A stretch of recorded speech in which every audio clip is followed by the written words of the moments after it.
there's a microphone right there to catch the last gurgles, and Technicolor to photograph the red swollen tongue. Hey, Vern. Future events such as these Angling? will affect you in the future. Damn you, Rabbit! You smell like fucking piss! You're watching The Projectors. Hell yeah! A film fan program discussing a variety of movies from history and around the world. What do you think of this boner I got? Featuring your hosts, Bob Sham. When you're Scandinavian, flopping out your mommy milkers is nothing. And Angela. If they were just gun perverts, this would be fine. Party! Thank you for selecting The Projectors. I want French pancakes like at IHOP. And now a preview of our film discussion.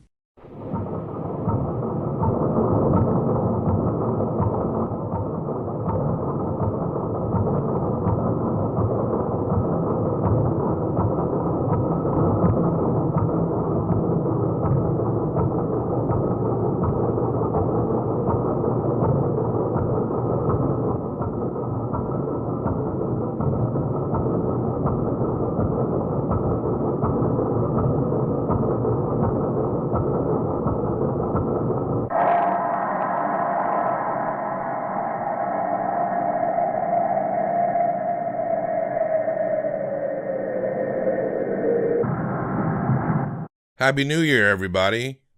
Happy New Year! It's a new year, new us, new excitement. The intro has our introduction, so we don't have to tell you who we are. Right. We got a hot new intro. You heard it or you saw it. If you saw it, it's funnier. If you hear it, it's pretty funny. If you see it, I think it's a little funnier. True. But welcome to The Projectors. No longer movie humpers. You may have to clear movie humpers off some of what the subscriptions, unsubscribe and resubscribe, and then it should be Projectors again. What do you think about it? Well, this part looks the same, pretty much. This part looks the same. New font. But everything around it is packaged a little different. Yeah. You love that font. I do. It's just what's on Clip Studio. Well, good job, Clip Studio. The font could change. You never know, but it's fine. I forget what the font's called. It looks very noir to me. Yeah, that's kind of what I'm going for, like a Art Deco-y kind of thing. Is that right? I don't know. Yeah, totally. Yeah. Well, this month we have our theme. It is called 5 Directors.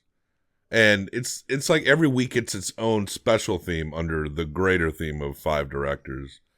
So for 5 Directors, each week we examine movies from a director from certain points. For a couple of cases, it's like all their movies. They don't have many. Yeah. But for guys like we're starting off with this week, someone we're very familiar with the show. By the summer, we'll have hit most every David Lynch movie except Blue Velvet, Inland Empire, and one called The Straight Story, which I've been meaning to watch for a long time. I think that'll be it. I think by the summer, we'll have discussed almost every David Lynch movie. For week 1 of 5 Directors, the first 3 films of David Lynch. So you know what we're starting off with. That's right. Eraserhead from 1977. By him, that transcendental man. 2 cookies and a Coke man. I've just had 2 Cokes, 2 cookies and a Coke. This is phenomenal. Written by David Lynch, that man, starring Jack Nance, the late Jack Nance, rest in peace. Charlotte Stewart, Judith Anna Roberts, Laurel Neer. Produced by that man. Cinematography by Fred Elms and Herbert Caldwell. This movie cost $100 million, and it made $7 million. $100,000. Did I say $100 million? Yeah. Oh, it says $100 million. Hold on, let me fix my scroll. No, yeah. It looks like he lost unbelievable amount. No, of he money. made an insane amount of money. There, I fixed it. Yes, $100,000 made $7 million. Do you think if David Lynch was trying to pop off today, it would work? I don't think so. Oh, starting brand new right now? There's some, yeah. No. I don't. It seems like a lot of his career is just, like, it was just the time in which it would work. I think that makes a lot of sense. He became a hit director. Yes. At this particular time. And I think it's just a matter of timing. I don't think if somebody like a David Lynch if these movies didn't exist, was trying this shit right now, I think he would be buried. I think it would be a real struggle. But what was it about him at that time, this surrealist horror that we're discussing today, that it grabbed people, it made people want to show up? Like, have you heard of this crazy movie? Yeah, he was still in school when he made this, right? But it took a long time to get it into its final form, I believe. I'd read that he lived in a bad neighborhood in Philadelphia. It took a long time to make this movie. And Jack Nance had to keep that hairstyle. But he had lived in this bad neighborhood, and he had a daughter who had, like, clubbed feet. As far as, like, understanding David Lynch, I can't say that, like, oh, I know what every aspect of this movie means. Right. But it seems to me that this movie is about the dreads of family life and fatherhood. Sure. That's what it seems very obvious to me. I'm not the first person to come to that conclusion. They were coming to that conclusion in the 70s, but it seems like there's some horror dread to having a kid here. And I'd be willing to guess that David isn't maybe the greatest father. When you get these real artistic types who are so self-focused, I mean, we benefit from watching their artwork that they're so devoted to, but there maybe isn't that much devotion left over. Yeah, he's admitted, I read an article once where he said basically that he does have quite a few children, I believe, like 6 or 8 or something. I'm sure he's done real good, passionate work at making them, yeah. He likes ladies. He does. That's extremely obvious. Yeah. But yeah, he said that he's not really been the best father.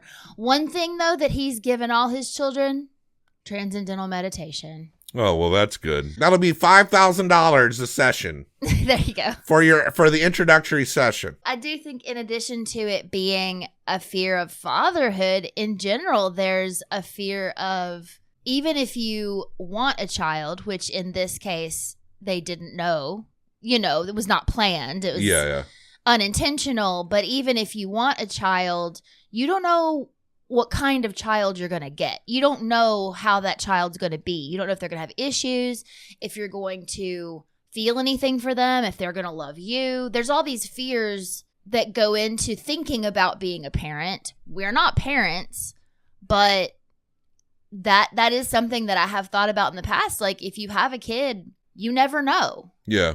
Henry Spencer lives in what looks like an industrial nightmare. And the movie is in pointed black and white for a good reason. Can you imagine someone being like, hey, I just colorized Eraserhead. Oh, God. No. Some guy on the internet. We need a Technicolor re-release of Eraserhead. What do you say? I say no. I don't like black and white movies. Could someone color this so I can watch it? They could put the P filter on it. Yeah, from the Reflections of the Golden Eye, the P filter. There was another movie that had a yellow filter on it. I'm trying to remember. I don't know. Anyway, we can't waste time trying to remember. We're not good at that. We're better than we used to be. There's no talking in this movie for like 10 minutes at least. We're watching him head to his apartment. He has this sultry lady that lives across the hall. Yes. But he's a nervous wreck. He seems completely overwhelmed and baffled by what seems like fairly normal things to everyone else.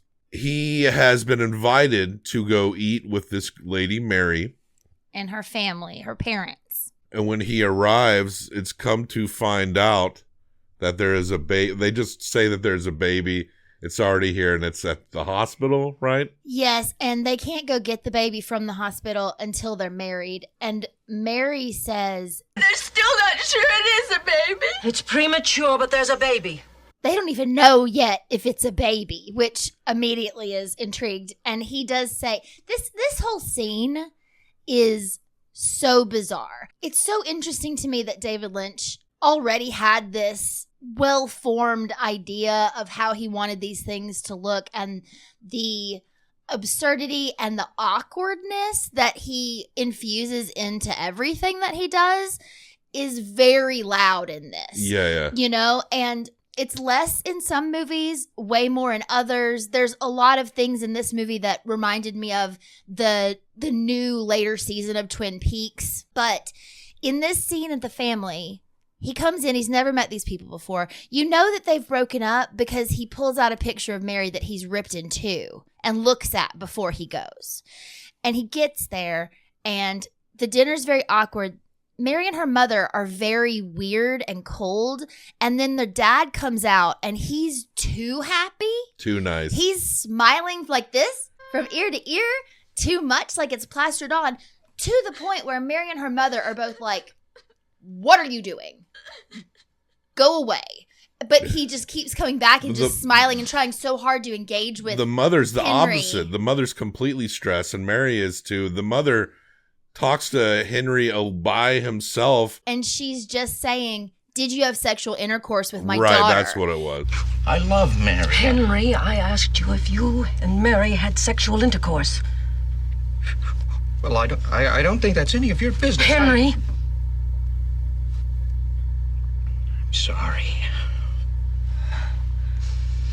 You're in very bad trouble if you won't cooperate. I don't think I should talk about this with you. I don't think this is an appropriate question for you to be asking Then me. she starts kissing on him. She starts kissing him, and then Mary shows up, or he yells for Mary, I think.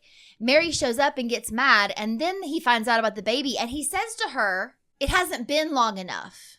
Yeah. So I don't know how long the gestation period was for this child, but not a full 9 months, because he was confused as to how she already had a baby. Why do you think the mother started kissing him like that? I think she feels trapped and she wants to kind of burst out. She just kind of lost control. Everyone's like in a weird prison, it seems like. That's what it seems like. Like I think David Lynch has an objective fascination with the ideas of domesticity. Mm-hmm. I think he can accept it if it's in a different setting sometimes. Like maybe in Twin Peaks, though shit becomes dark there as well. But this movie feels very personal. Yeah. This comes up again in Wild at Heart, where the mother tries to hit on the daughter's boyfriend. And there's a lot going on there. Part of it is jealousy because the daughter's young and starting and has this like young man that, like you said, is opposite from what they have at the moment, the mother has. But yeah, in this one in particular, I don't even know how long it's been since this woman's seen someone else. She doesn't seem like she leaves her house very often. It's very weird. But yeah, I think it's just, well, you gave my daughter some attention. Maybe I can get some too. I think another weird warped aspect of domesticity is when they're asking him to carve the chicken, and the chicken starts like wiggling around, and then he manages to pierce it, and it's just like an insane amount of blood just starts flowing out of it. They make a comment too about it's supposed to be just like a big turkey, but it's the size of your fist. We've got chicken tonight. Strangest damn things. They're man-made. Little damn things. Smaller than my fist. They're new. I'm Bill.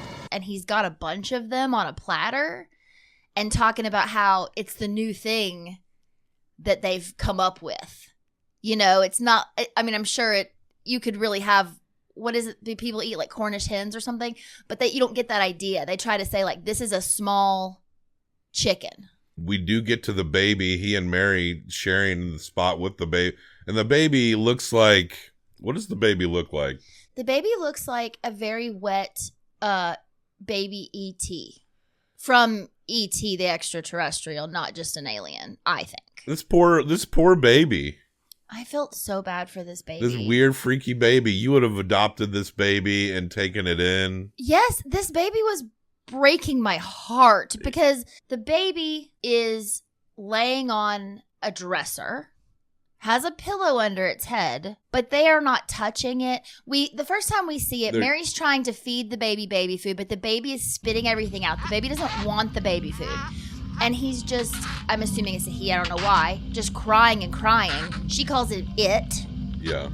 But he's just crying and crying, and she tries to touch his face at one point, but you get the idea that he's slimy and grossing her out. I just wanted her to pick him up. Somebody just needed to cuddle Hold that him. baby. Yeah, dude.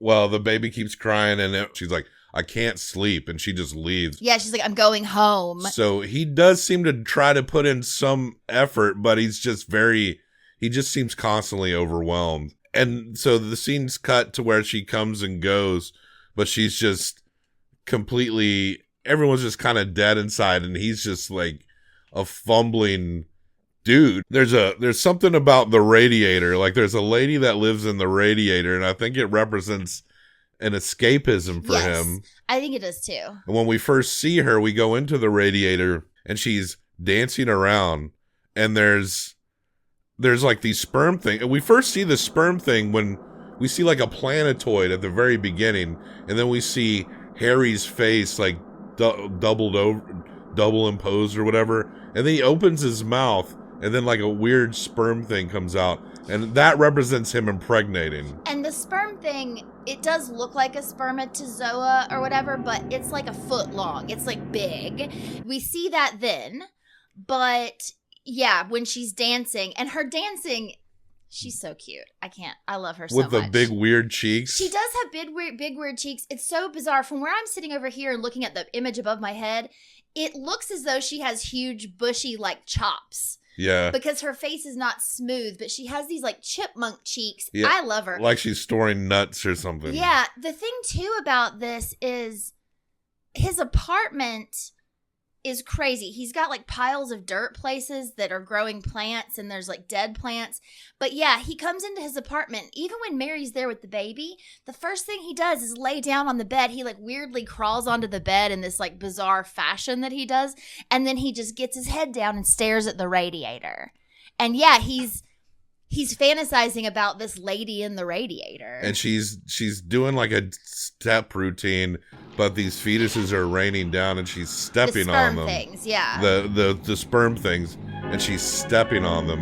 And there's at one point where he's laying in bed with Mary, and he keeps finding these little sperm things, and he's like trying to get rid of them and throw them. Like, it's as though she's giving birth to them or something, because she's writhing around and sweating in her sleep, and he keeps pulling them out from under the blanket and throwing them around. He's like, he can't stop nutting. He can't stop nutting. He's not made for fatherhood, but he's busting. He doesn't even realize when he's busting. There's a part he busted down that radiator pipe, didn't he?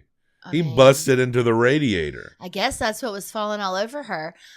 There is a part where Mary's not home, and the sultry lady across the street, across the hall, comes over, and they have sex.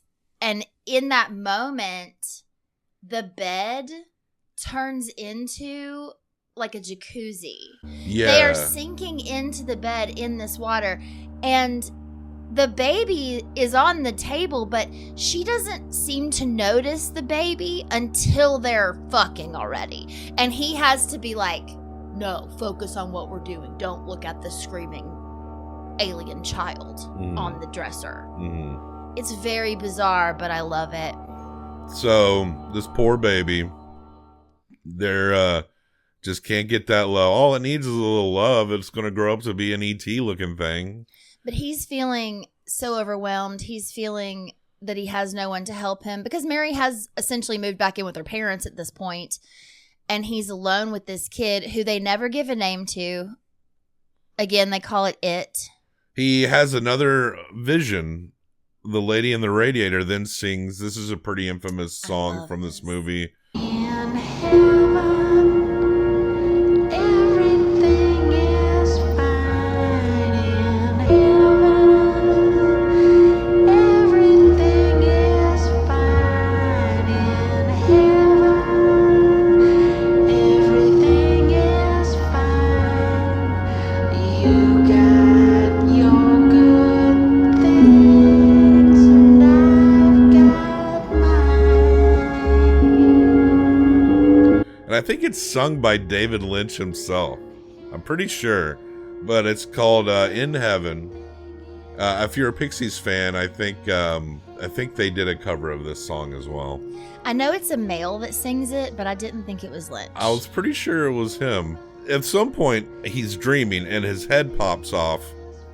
And so we see the image of the baby's head replacing his head. But then some kids, some street kids grab his disembodied head and run off and like hawk it to this man who works in a pencil factory, and they process the head because I guess the brain is how they make erasers. And so they test one of the pencils, and that's why it's called, or I forgot that's why it's called. I've seen this before, but it's been like over 2 decades. Sure. And I thought his name was, I thought they called him Eraserhead just because of the way his hair was. I've always thought I've always thought that like David had this whole vision combined with whatever he's dreaming about it. And then in the last minute, he's like, his head looks like an eraser. No, without ever having seen that, that's what I always assumed it was. One of the things I love about David Lynch films is that his fan base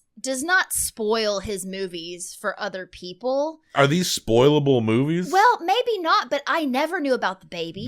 I knew this song, but I didn't even realize it was from this. I definitely didn't know she was in the Radiator. Like, I am a David Lynch fan, and I still didn't know the beats of, like, I didn't know anything about this movie.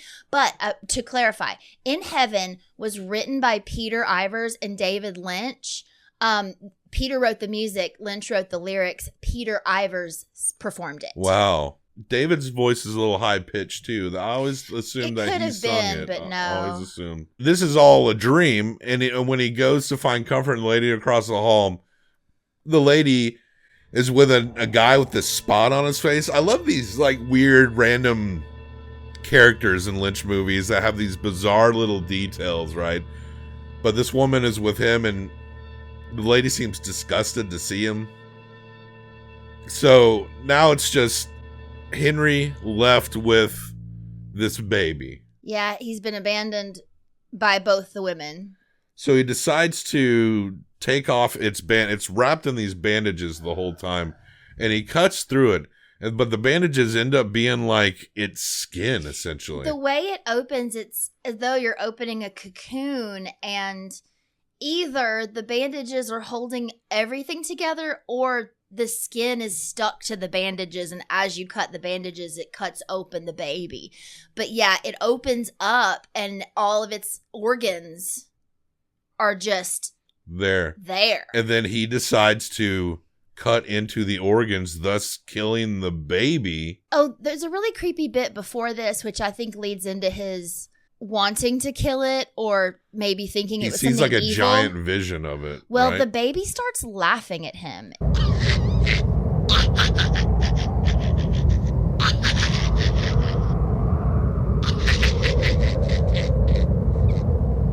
In this scary low laugh, like the child screams most of the time, crying. But then towards the end, after he's having these dreams of the giant baby and things like that, it starts laughing at him like, that's what prompts him to take the bandages off. Yeah. Yeah, it's like, what the fuck is this thing? Your life is mine. It's like a parasite.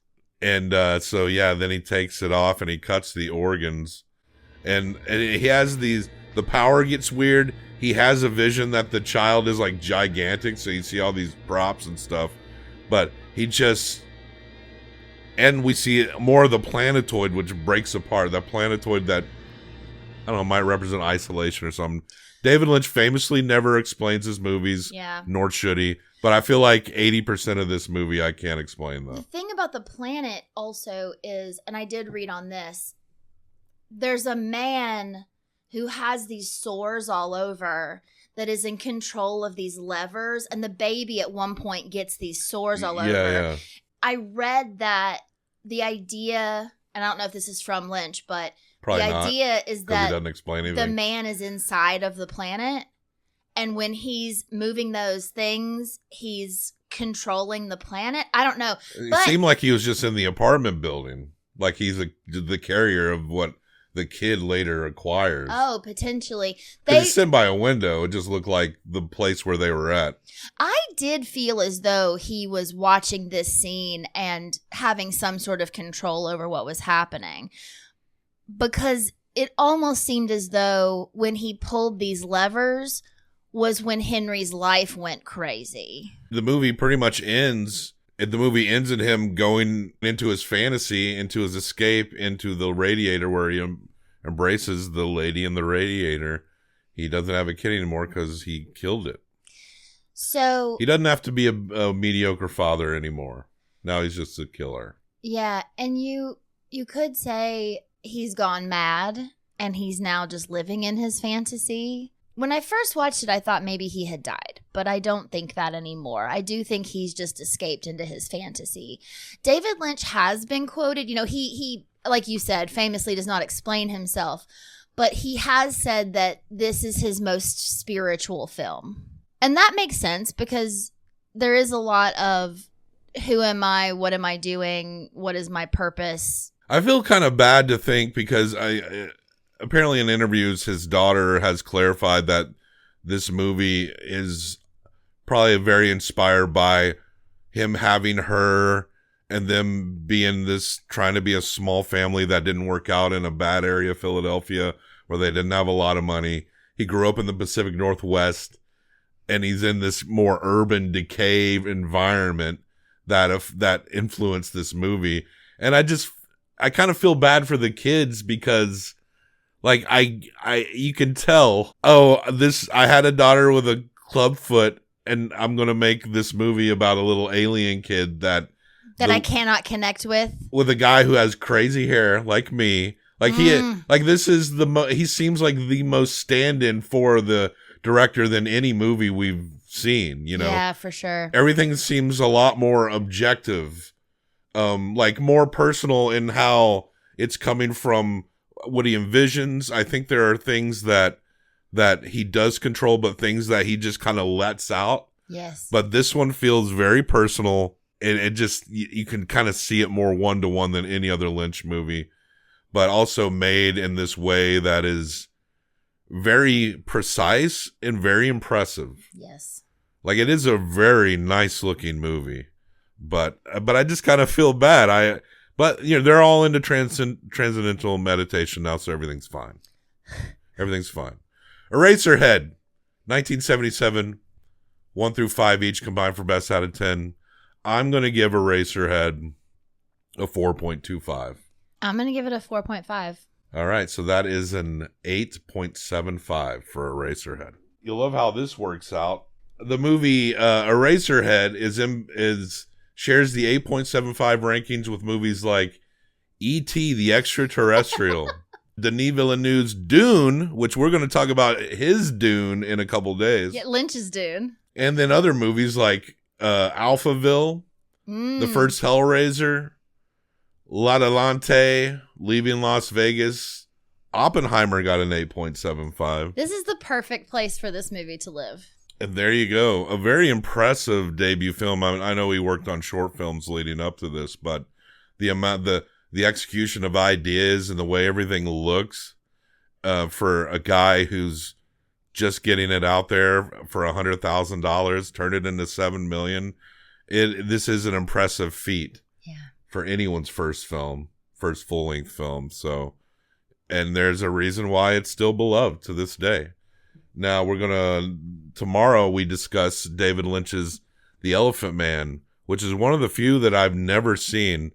And my mind assumes that it's probably one of his more mainstream ones because it's a bit of a biography of John Merrick, who had these deformities that made him famous in England. So we'll see. And I think there was I think it was nominated for a bunch of awards and shit. So on his second full-length feature, he's getting a lot of praise by the big, not just the college kids.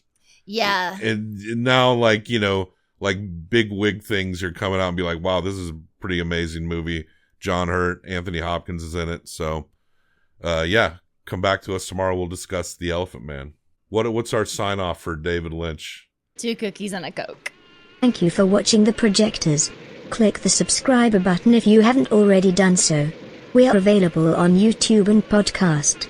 You can also support the show by liking, leaving comments, reviewing, sharing, and never questioning Bob when he claims that certain characters in movies are like autism. We love you. Goodbye.